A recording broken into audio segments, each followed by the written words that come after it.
علی بھائی اگلا سوال ہے، ہمارے سب کانٹیننٹ کے معاشرے میں مسلمانوں میں بھی یہ عقیدہ پایا جاتا ہے کہ شب جمعہ یعنی جمعرات اور جمعے کی درمیانی رات فوت شدہ رشتہ داروں کی روحیں اپنے اپنے گھروں میں لوٹ آتی ہیں، چنانچہ ان روحوں کو خوش کرنے کے لیے مولویوں کو کھانا بھجوایا جاتا ہے ہاں یہ بات ہے سر، تاکہ اس کا ثواب روحوں تک پہنچ جائے اور وہ روحیں خوشی خوشی واپس چلی جائیں۔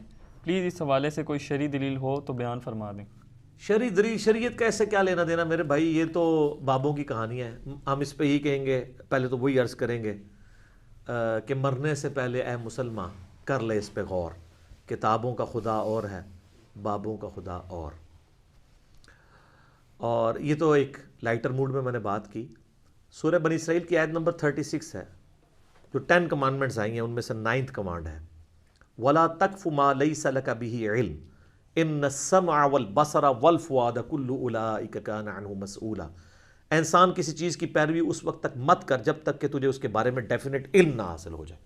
بے شک کان، آنکھیں اور عقل، دل یا دماغ، کوئی بھی چیز، اس کے بارے میں تجھ سے پوچھا جائے گا کہ ان 3 انسٹرومنٹس کو استعمال کر کے تم نے حق بات تک پہنچنے کی کوشش کیوں نہیں کی۔ تو مجھے بتائیے، کیا ریویلڈ نالج میں جو کتاب و سنت کا علم ہے یا ایکوائرڈ نالج میں کہیں یہ بات ملتی ہے، یہ والی کہانی کہ روحیں واپس آ جاتی ہیں؟ یہ تو ہندوؤں سے مستعار لیا گیا عقیدہ ہے۔ ان کے ہاں یہ آتما کا ایک کانسیپٹ ہے کہ جو بری آتما ہے وہ بھٹکتی رہتی ہے اور اچھی آتما جو ہے وہ پیس کے اندر چلی جاتی ہے۔ وہ تو جناب، وہ تو یہ کہتے ہیں زلزلہ بھی آتا ہے، گائے نے ایک سینگ کے اوپر اٹھایا ہوا ہے کیا نام ہے زمین کو، اور جب تھک جاتی دوسرے پہ۔ تو یہ ساری توہمات ہیں۔ کالی بلی راستہ کاٹ دے، نحوست ہے، توہمات ہیں۔ جوتی پہ جوتی چڑھ جائے، سفر لکھا ہوا ہے، توہمات میں سے ہے۔ کوا گھر کی منڈیر پہ بولے تو کوئی مہمان آنے کا پیش خیم ہے، یہ سب توہمات ہیں۔ رات کے وقت جھاڑو نہیں دے سکتے، ناخن نہیں کاٹ سکتے۔ اتنی تہمت پرستی جو ہے وہ چل رہی ہے ہمارے معاشرے کے اندر۔ چونکہ ہم لوگ ہندوؤں کے ساتھ رہے ہیں، لہٰذا یہ ساری باتیں وہیں سے آئی ہیں کہ روحیں واپس آ جاتی ہیں گھروں میں۔ کوئی روح نے ادھر آ کے کیا کرنا ہے؟ وہ تو سورۃ المطففین میں ہے کہ وہ علیین اور سجین کے اندر ہے۔ نیک روحیں جو ہیں علیین میں، بری جو ہیں سجین کے اندر ہیں۔ ان کا اب اس دنیا کے ساتھ کیا لینا دینا ہے؟ ہر بندے کی ایک یونیک روح ہے، انڈیپینڈنٹ روح ہے، اس کا دوسرے کی روح کے ساتھ کوئی تعلق نہیں ہے۔ تو دوسرے کے جسم میں جانے کی بات ہی نہیں ہے، بھٹکنے کی بات ہی نہیں ہے۔ بیسیکلی شیاطین ہیں جو اب چونکہ شیطان جو جنات کے اندر شیطان موجود ہیں ان کو تو ہم لوگ دیکھ نہیں سکتے، تو وہ مختلف قسم کی شکلیں دھار کے پبلکلی آ جاتے ہیں سامنے، تو لوگ سمجھتے ہیں یہ اسی بندے کی کوئی روح آ گئی ہے واپس۔ اس طریقے سے نہیں ہوتا، یہ بالکل جھوٹی باتیں، اسلام کا اس سے کوئی تعلق نہیں ہے۔ باقی جمعراتیں جو بیچتے ہیں وہ روٹی روزی ان کی چلنے دیں آپ، وہ جمعراتوں کی وجہ سے ہی تو یہ عقیدہ انہوں نے گھڑا ہوا ہے۔ ویسے ان کو بھی آپ جا کے ایک سائڈ پہ کر کے پوچھیں نا کہیں لکھا ہے تو کہیں گے ہے کوئی نہیں ہے، لیکن اصال ثواب کے لیے ہمیں جمعرات دے دیا کریں۔ تو ٹھیک ہے، میت کی طرف سے صدقہ ہو سکتا ہے، میرا تو اس کے اوپر لیکچر ریکارڈڈ ہے، مسئلہ 74، میت کی طرف سے صدقہ اور خیرات کا ثواب اسے ملتا ہے۔ صحیح مسلم میں حدیث ہے کہ میت کو 3 اعمال کا ثواب پہنچتا ہے۔ نمبر 1، علم کی بات جو اس نے اپنی زندگی میں کی، اس کے مرنے کے بعد بھی اسے ثواب ملے گا، جیسے امام بخاری امام مسلم کو مل رہا ہے۔ دوسرا صدقہ جاریہ، جو اپنی زندگی میں کوئی نیکی کا کام کیا اس کے بعد بھی جاری رہا، اسے ثواب ملے گا۔ تیسرا، نیک اولاد جو اس کے لیے دعا کرتی ہے۔ اور اسی کو سپورٹیو سنن نسائی میں حدیث ہے، بخاری مسلم میں بھی اس کا کچھ حصہ موجود ہے، جو سعد ابن عبادہ سفر میں تھے تو ان کی ماں پیچھے سے فوت ہوگی، ان کا یا رسول اللہ میرا ارادہ ہے کہ میں اس کی طرف سے صدقہ کروں تو اسے ثواب ملے گا۔ آپ نے فرمایا ہاں، تو انہوں نے کنواں کھدوا دیا اور اس کا نام ہی پڑ گیا، یہ ام سعد کا کنواں ہے۔ تو وہ صدقہ اور خیرات کریں، مولویوں کی روٹی روزی لگا کے رکھیں، لیکن باقی ان سے زیادہ حقدار آپ کے غریب رشتہ دار ہیں، غریب ہمسائے ہیں۔ مولوی تو یقین کریں آلموسٹ روزانہ ہی چھوٹا گوشت کھا رہے ہوتے ہیں، وہاں لوگ بکرے دے کے جاتے ہیں۔ غریب رشتہ داروں کو کوئی جو ہے ایک چھٹانگ چھوٹا گوشت لے کے دینے کے لیے تیار نہیں ہے، اور یہ لوگ عیاشی کی زندگی گزار رہے ہوتے ہیں۔ آپ ان سے پوچھیں، وہ کہتے ہیں دیکھیں یہی تو برکت ہے، ہم نے علم دین حاصل کیا تھا تو ہم کھا رہے ہیں۔ یہ لادہ بات ہے کہ قرآن میں آتا ہے کہ اللہ کے نیک بندوں کی نشانی ہے جو اپنے مال میں سے دیے ہوا اللہ کی راہ میں خرچ کرتے ہیں، لوگوں کا دیا ہوا اپنے اوپر خرچ نہیں کرتے۔ بالکل 180 ڈگری ہے، لیکن قرآن پڑھا ہو تو پھر پتہ ہونا ان کو۔ بھالے اس کا جواز موجود ہے، یعنی غریبوں کو چاہے وہ علماء کرام ہوں یا ائمہ مساجد ہوں، آپ کھلا سکتے ہیں، لیکن یہ جو عقیدہ وابستہ کیا ہوا ہے نا، بالکل جھوٹا عقیدہ ہے۔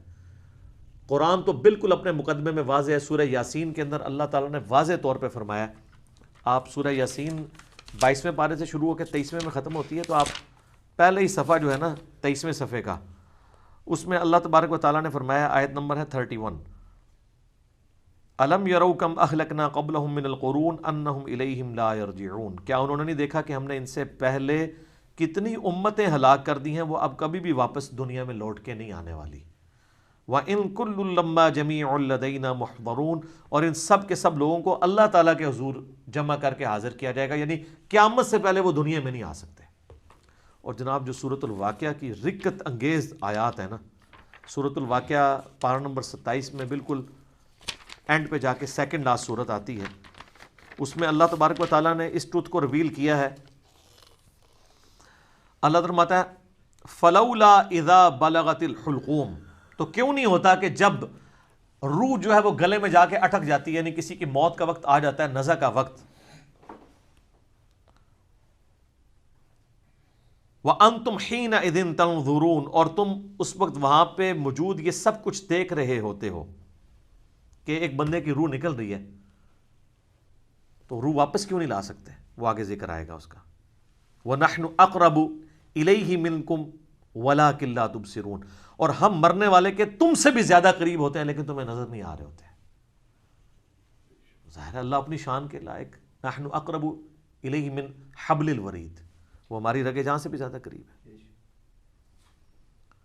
فلولا ان کنتم غیر مدینین، تو تم کیوں نہیں جو ہے وہ بدلے دکھ کے دین کے معاملے میں کوئی اسکیپ روٹ کیوں نہیں اختیار کر لیتے؟ کہاں بھاگ کے جا سکتے ہو تم؟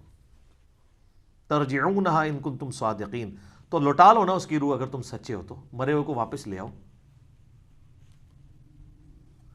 تو یہ اللہ تعالیٰ نے بیسیکلی اس کا کانٹیکس یہ چل رہا ہے کہ اللہ تعالیٰ یہ بتا رہا ہے کہ اس کائنات کا کریٹر میں ہوں، زندگی موت کا مالک میں ہوں، اگر تم سمجھتے ہو یہ تمہارے اختیار میں ہے تو جو مر رہا ہوتا ہے اس وقت تم بھی کس پرسی کے ساتھ پاس ہی کھڑے ہوتے ہو، تو اس کی روح کیوں نہیں لوٹا لیتے؟ یہ بھی اس کے ثبوت میں ہے کہ جو بندہ مر گیا وہ اب دنیا میں واپس نہیں آئے گا، یہ بالکل اجماعی عقیدہ ہے، اس کے خلاف کوئی عقیدہ رکھتا ہے تو وہ کفری ہے۔ البتہ صحیح بخاری اور صحیح مسلم میں اشارتاً موجود ہے روح کا لوٹنا اس حوالے سے کہ وہ قبر کے اندر، جیسا کہ برزخی معاملہ ہے، ہمیں نہیں پتہ کہ جب مردے کو دفنا کے جاتے ہیں تو وہ جانے والوں کے قدموں کی آہٹ بھی سنتا ہے، تاکہ اس کی حسرت میں اضافہ ہو اگر بدکار ہے، اور نیکوکار ہے تو وہ خوش ہو جائے کہ میں اپنے مال اپنے ساتھ لے کے آیا تھا۔ وہ تو بخاری میں آتا ہے میت اپنی چارپائی پہ کلام کرتی ہے دفنانے سے پہلے، جن و انس کے سوا ساری مخلوقات سنتی ہیں، کیونکہ وہ مکلف ہے نا، شریعت کے مکلف ہے نا، اور اگر یہ سن لیں تو بے ہوش ہو جائیں۔ وہ کہتی ہے مجھے کدھر لے کے جا رہے ہو، اور نیک میت کہتی ہے مجھے جلدی جلدی اس طرف لے جاؤ۔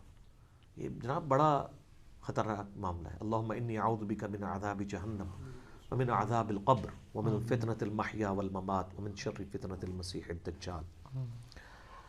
بخاری مسلم میں حدیث ہے، نبی الاسلام نے فرمایا، سورہ ابراہیم کی آیت نمبر 27 ہے نا، یثبت اللہ الذین آمنوا بالقول الثابت فی الحیاۃ الدنیا وفی الآخرہ، کہ اللہ تعالیٰ اہل ایمان کو دنیا کی زندگی میں بھی اس قول پر ثابت قدم رکھتا ہے اور آخرت کی زندگی میں بھی۔ تو نبی علیہ السلام سے پوچھا کہ یہ کون سا قول ہے، تو آپ نے فرمایا لا الہ الا اللہ محمد رسول اللہ، اور آپ فرمایا یہ دنیا اور آخرت میں اس سے مراد یہ ہے کہ جب انسان کو قبر میں رکھا جاتا ہے تو اس سے قبر میں سوال کیے جاتے ہیں، من ربو کا، تو وہ کہتا ہے کہ میرا رب اللہ ہے، میرا نبی محمد ہے صلی اللہ علیہ وآلہ وسلم۔ اور پھر نبی علیہ السلام نے یہ آیت پڑھ کے کہا کہ یہ قرآن میں بھی اس بات کا ثبوت ہے کہ اللہ تعالیٰ اسے ثابت قدم رکھتا ہے قبر کے سوالات کے اندر۔ تو قبر کے اندر جو اس سے سوال کیے جاتے ہیں، وہ جو روح کا لوٹنا ہے وہ برزخی ہے، وہ دنیا میں نہیں آ رہی ہوتی، نہ اس کو کوئی کیمرہ لگا کے آبزرو کر سکتا ہے، یہ بھی ذرا ذہن میں رکھیے گا، کوئی آبزرو بھی نہیں کر سکتا، فرشتوں کو آبزرو نہیں کر سکتا۔ کیمرے یا یہ فزیکل ورلڈ کی چیزیں فزیکل انسٹرومنٹ سے آبزرو ہو سکتی ہیں، جو عالم برزخ کی چیزیں ہیں وہ آبزرو نہیں ہو سکتی ہیں۔ پھر بخاری مسلم میں حدیث ہے، نبی علیہ السلام نے فرمایا کہ قبر میں میرے بارے میں بھی پوچھا جاتا ہے، ما کنت تقول فی ھذا الرجل، اس مرد کے بارے میں تو کیا کہا کرتا تھا؟ وہ کہتا نہیں حضور دکھائے جاتے ہیں نا قبر میں، نہ، ابو داؤد میں الفاظ ہے الذی بعث فیکم، ہم اس مرد کی بات کر رہے ہیں جو تم میں مبعوث ہوا تھا۔ تو وہ کہتا ہے ہوا محمد رسول اللہ، وہ تو محمد تھے اللہ کے رسول۔ وہ تھرڈ پرسن کے سیغے میں خطاب کر رہا ہوتا ہے، ورنہ تو وہ کہتا سیکنڈ پرسن میں کہتا ہذا محمد رسول اللہ، یہ اللہ کے رسول محمد ہے، کہتا وہ تو محمد رسول اللہ ہے۔ اس میں میرا کلپ بھی ہے نا، قبر میں 3 نہیں 4 سوال ہوں گے۔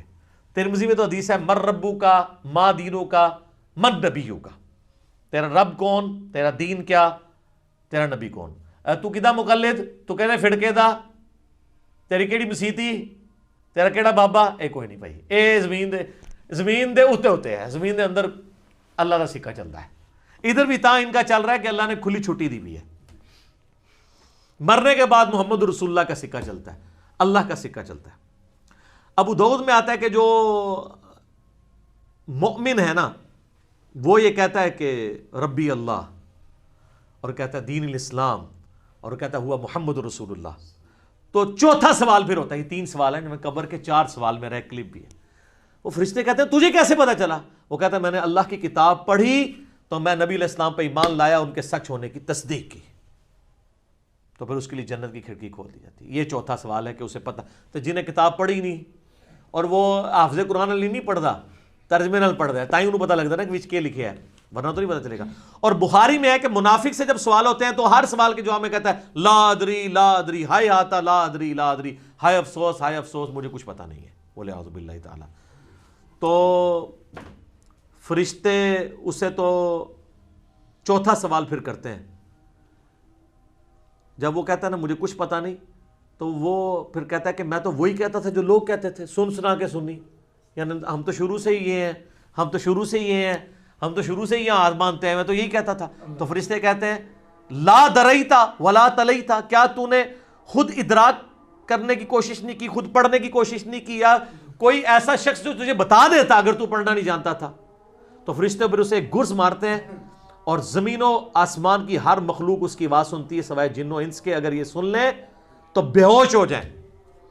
اور حقیقت بات ہے کہ آپ اتنے بڑے بڑے جو بزرگ دفنا کے آتے ہیں نا، ان کے گرز کی آواز اگر آپ کو آئے نا تو رحمت اللہ علیہ کہنا چھوڑ دو تسی، یہ شکر اللہ نے پردہ رکھا ہوا، باہر آواز نہیں آتی ہے۔